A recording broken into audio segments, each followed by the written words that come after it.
If wishes were horses, we would all be in quite a bit of trouble. Welcome back, Desert Bluffs! Before I begin with today's community news, there have been a few things going on around the station that I'd like to share with everyone. First, a lot of people have been asking me how the situation with intern Ella turned out. After Ella's parents made their way to the radio station, it was discovered that she was an only child. Now, ordinarily, this wouldn't be much of a problem. Producing a new child to take Ella's place really wouldn't have taken that long, and of course the station would have been very accommodating to Ella's parents during their stay with us. However, Ella's parents were less than receptive to this idea. We did eventually come to an agreement, and everything has been ironed out nicely. Relatedly, I finally got around to decorating the broadcast booth a little more nicely. Ella's parents were very helpful. Another thing that I do need to address before I begin with official broadcast business is the memo board here at the station. For those of you who don't know, our memo board is located on the wall outside of Intern Break Room B, which has finally been cleared of chemical contaminants after last Thursday's incident. The memo board is mostly used by station interns, but it's more efficient to get the message to all of the interns by reading it on air than it is by posting it on the memo board. We've already tried posting it on the memo board. It didn't work. Interns in the station have taken to posting so many off-topic and inappropriate memos and reply memos that the board has become badly cluttered. For example, interns have taken to posting reply memos containing only a single word, such as first or this. Some reply memos have been posted containing profane or otherwise unacceptable language. I feel as if I've exhausted all of my other options, so I brought in a few members of the Neighborhood Watch to supervise the memo board. Anyone caught posting inappropriate memos will be placed under immediate watch. With that out of the way, why don't we move on to today's community announcements? The race for the position of Postmaster General is still going strong. With elections looming ever closer, there has been a lot of debate over whether or not intern Ella is still a viable candidate, despite the fact that she is currently deceased. Luckily, a new candidate announced himself yesterday, sparing us all the stress of an additional candidate lottery. Jonathan Stevens, an employee of a new company that's moved into town recently, stepped up to the plate and declared his candidacy. Mr. Stevens works for Elohim Biologic Incorporated, a biotechnology company that has recently finished building a large compound to the east of town. Elohim has also apparently brought in a number of very nice solar panels to power the buildings in their compound, and rumor has it they've found a way to store the energy they collect so they can continue operations overnight. Now, of course, everyone is getting quite excited at the prospect of having a new mega corporation in town to fill the void that StrexCorp left. I would advise keeping our guard up, however. As much as we would all enjoy having a new company to adore, it's important that, as a town, we ensure it's a good fit before we sign any legally binding paperwork. A development on the pyramid being built by the Society for Sufficient Sunlight. It appears the construction of the pyramid should be underway. However, no progress has been made. I went out to the build site to investigate, and what I found was troubling.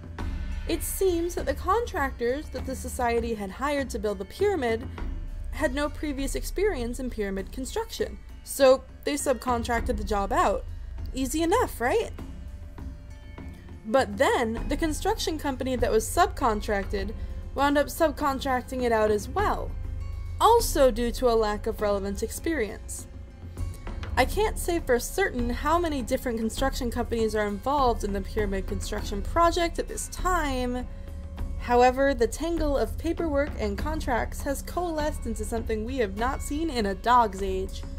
The dreaded bureaucrane. A whirlwind of red tape and paperwork that whips around at speeds up to 150 miles an hour. Capable of shredding a man to ribbons with a hail of paper cuts, the bureaucrane is a manifestation of the very best that the free market has to offer.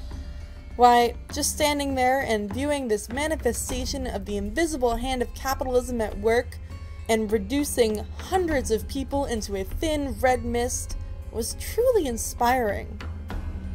Fortunately, not a single Desert Bluffs resident was harmed in the making of this Burricane. All of our residents that would have been involved had the foresight to subcontract out the part of the job where they got anywhere near the thing to a pack of roving hippies. As a thick red mist of ink and blood settles over the town and coats the window to my booth to the point where I can no longer see anything, save a pink diffused glow that washes over my workspace like a second dawn, it got me thinking.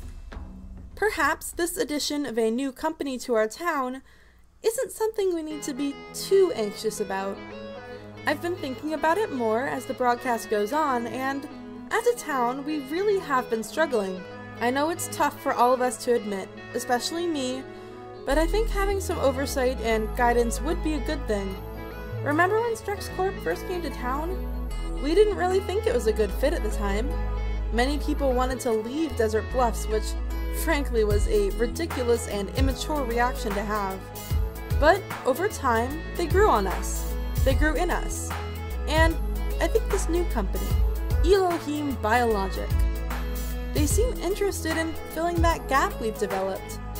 For instance, they reached out to me and gave me a copy of their frequently asked questions from communities they've partnered with in the past. I gave them a read-through and, well, I really like this company. Their attitude is professional but friendly. They seem proactive in reaching out to me and interacting with the community at large. Here, I'll play the recording of my read-through for you all so you can get an idea of what I'm talking about. Oftentimes, when Elohim Biologic Incorporated begins operations in a new location, members of the surrounding community have concerns about how our operations will affect their lives. Some of these concerns are completely valid. Most, however, are not. To help ease your minds, we have assembled a set of commonly asked questions from community members who once found themselves in the same position your community is now in. Question 1. I am concerned about the environmental impact of the compound Elohim Biologic Incorporated has recently built in my community.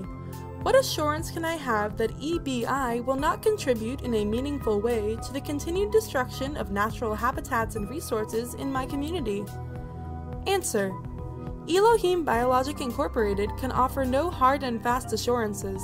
However, please feel reassured in knowing that, in our most recent company poll, just under half of our employees indicated that protecting the environment is generally something they agree with. Question 2. If I am negatively affected by any of Elohim Biologic Incorporated's ongoing experiments, who should I report this to, and what resolution should I expect? Answer. Elohim Biologic Incorporated places great importance upon securing the safety of the community at large around us. As such, there is virtually no possibility of any of our ongoing projects negatively impacting you in a significant way. If you find that one of our projects has indeed caused a significant negative effect in your life, please feel free to stop by the office of the community manager on our compound, and we will be happy to help you to understand the definition of significant as we apply it in all of our legal documentation. Question 3. What is that strange rumbling noise? Alternatively, what is that odd smell? Or perhaps, what is that strange thing that I just saw? Answer. Many of the projects that we work on here at Elohim Biologic Incorporated are strictly confidential for both legal and safety reasons. As such, we cannot comment on any phenomena that you allege to have seen nearby or within our compound, and can neither confirm nor deny our involvement in any alleged phenomenal activities. Question 4. What can I do to help Elohim Biologic Incorporated? Answer. We're glad you asked. In most cases, all we need from a community is their unwavering support and enthusiasm for our work. If Elohim Biologic needs anything specific, we will either send out a public message or contact the necessary individuals directly. We thank you all so much for being so understanding and willing to work with us during this transitional time. Everyone here at Elohim Biologic Incorporated wants nothing more than a peaceful and uneventful integration into your community. It will take work on both sides to achieve a successful merge, but we're confident that this merge will be the best for all involved. This has been an official message from Elohim Biologic Incorporated. Progress towards a shining future. Great, right? I certainly think so. Up next, the community calendar. On Monday, the Desert Bluffs Metropolitan Area Hospital will be holding a teddy bear clinic. If your child has an old or damaged teddy bear or other stuffed toy, you can bring it by the hospital's booth in the center of town and they will evaluate it. If the cost of treatment for your child's toy is estimated to be less than the value of the toy, it will be promptly repaired by a team of expert toy surgeons. If it is determined that the cost of repairs outweighs the value of the toy, then it will be discarded into the pit. You know, the pit. The one that always has a slick of morning dew along its interior, even at midday. Yeah, that's the one! It is advised that any children who bring a toy to the teddy bear clinic be restrained while our panel of appraisers makes their decision. It is not unheard of for a child to go hurtling into the pit after a beloved toy, and, as we all know, anything that enters the pit is completely unrecoverable. This Tuesday, the much-awaited bingo program returns.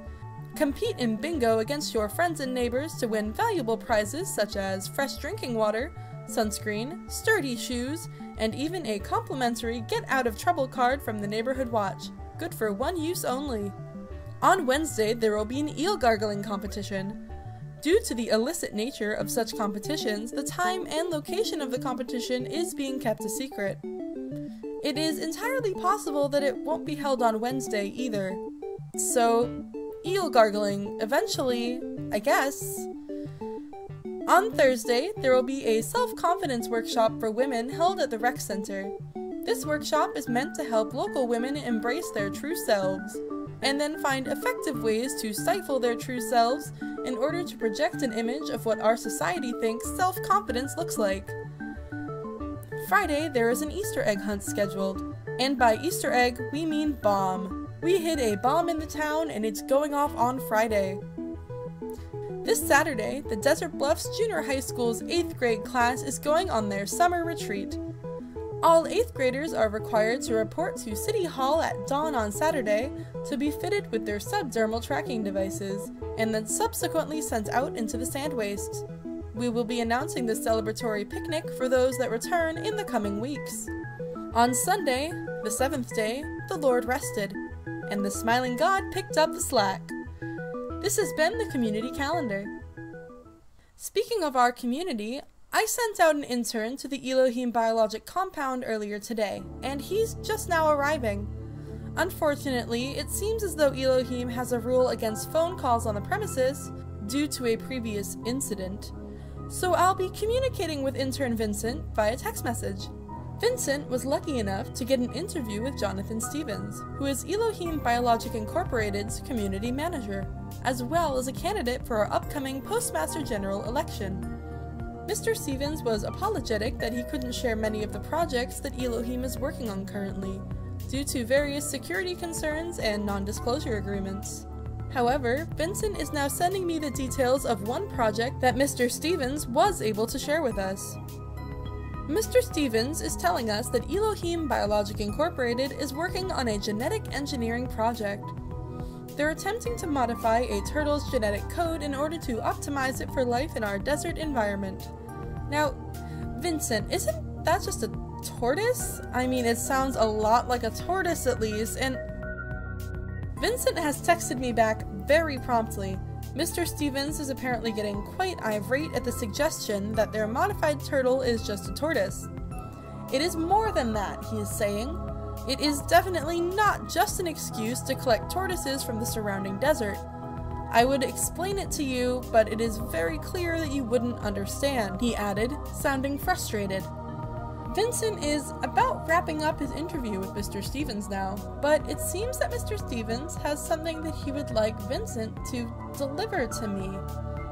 Oh, how I love unexpected surprises. They definitely don't upset me in the slightest. It seems that Mr. Stevens, despite the fact that the Postmaster General election has not yet taken place, is already handling mail. He has a letter, and that letter is addressed to me. This is particularly strange, as the address of the station cannot be expressed by use of mundane script. Vincent is also telling me that the letter has resolve? Yes, apparently the letter has resolve, and it's stained with what seems to be barbecue sauce, but the source of the... You know what? Vincent, just bring the letter to the station. I'll meet with you in the lobby and we can sort this out there. While I go meet up with Vincent to retrieve my unexpected letter, why don't you all listen to today's climate report?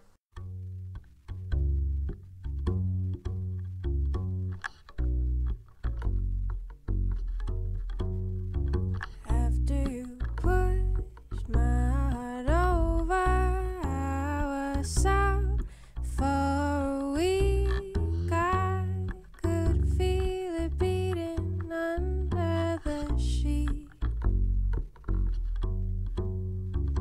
I'm all nerves, you think I look like a harp. Now your shoes on my belly, the bed full of dirt, but I feel it beating softly under the sheet.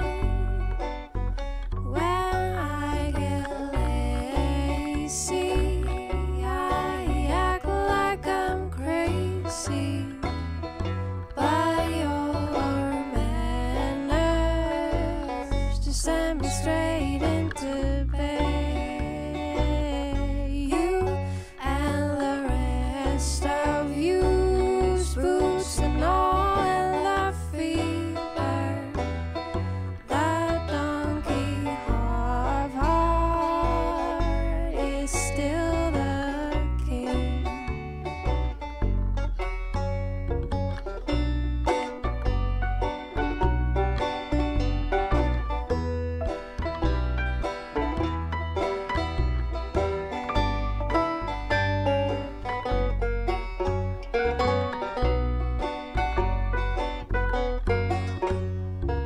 Sure, you can make me blue, but you can't change how I feel about you.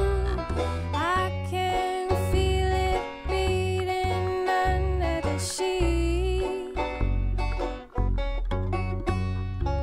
After you pushed my heart over, I was out for a week.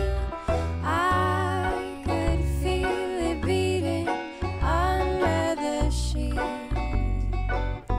When I get lazy, I act like I'm crazy. But your manners just send me straight into bed. You and the rest of you, spooks and all, and the fever. That donkey heart is still the king.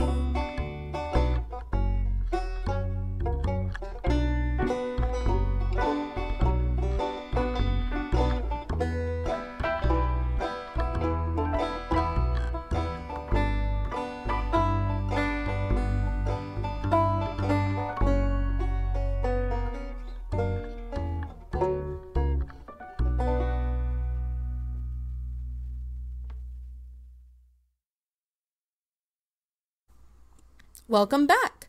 We've about covered everything really important tonight, but before I sign off, I suppose you're all very curious about my letter.